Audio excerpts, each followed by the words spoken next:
tous les deux, en quoi faut-il être particulièrement attentif aujourd'hui quand on souhaite vendre ou acheter un bien immobilier? Quels sont vos bons conseils pour terminer, Cyril?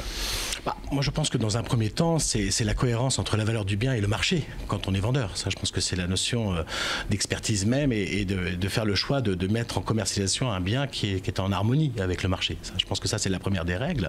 La deuxième des règles, c'est effectivement d'avoir recours, alors de préférence par un professionnel digne de ce nom, qui va vous permettre de vous faire connaître véritablement le lieu. On parlait tout à l'heure du plan local d'urbanisme, on parlait de la consultation de tout un ensemble de services administratifs. Je pense que c'est important parce que quand on vient sur un lieu historique ou autre et qu'on en est un petit peu novice, il est important d'avoir toutes les informations adéquates. Après, alors je ne vais pas parler forcément de la notion de revente parce que c'est pas forcément l'élément clé quand on achète un bien immobilier, mais toujours de l'avoir un peu en tête quand même, en tout cas à 70 ou 80% de la valeur d'achat bien évidemment.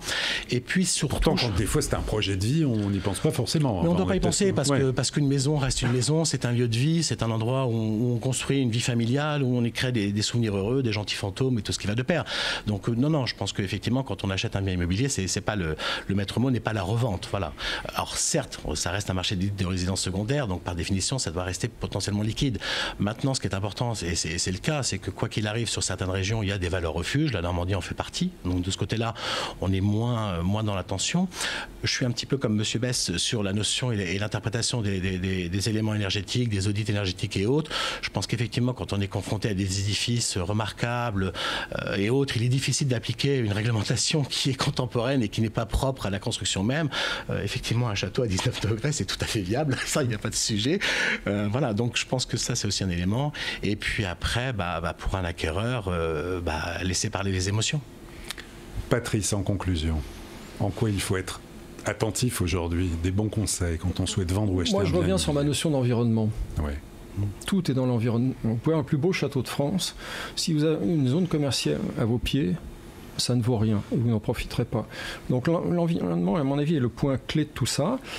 Et puis je pense que on ne le sait pas assez. Nous, on essaye de mettre ça beaucoup en avant, mais on est très spécialisé dans les monuments historiques. Mais il y a beaucoup d'avantages qu'on peut avoir à acheter un monument historique inscrit, classé, éligible à la Fondation du patrimoine. On peut avoir beaucoup de subventions, on peut faire des défiscalisations. C'est pas une niche fiscale, hein, absolument pas, parce qu'il y a quand même beaucoup d'argent à mettre et beaucoup d'énergie. Mais on essaye de prévenir nos clients de tout ça, et ça nous facilite souvent grandement les ventes, parce qu'on dit souvent, attention, un château classé, il faut pas, vous pourrez rien faire, vous êtes comme ça, pas du tout. C'est tout à fait l'inverse. Quand on sait manier cette législation, c'est un avantage absolument incroyable. Donc il faut, et puis c'est ce que vous disiez, il faut tomber amoureux. Si on ne tombe pas amoureux du bâtiment, passez votre chemin. Eh bien, on va tomber amoureux. Merci beaucoup. Merci Cyril Maupas. Merci à vous. Merci beaucoup Patrice Bess. Merci à vous. Et à très bientôt pour une prochaine édition de Figaro Immo.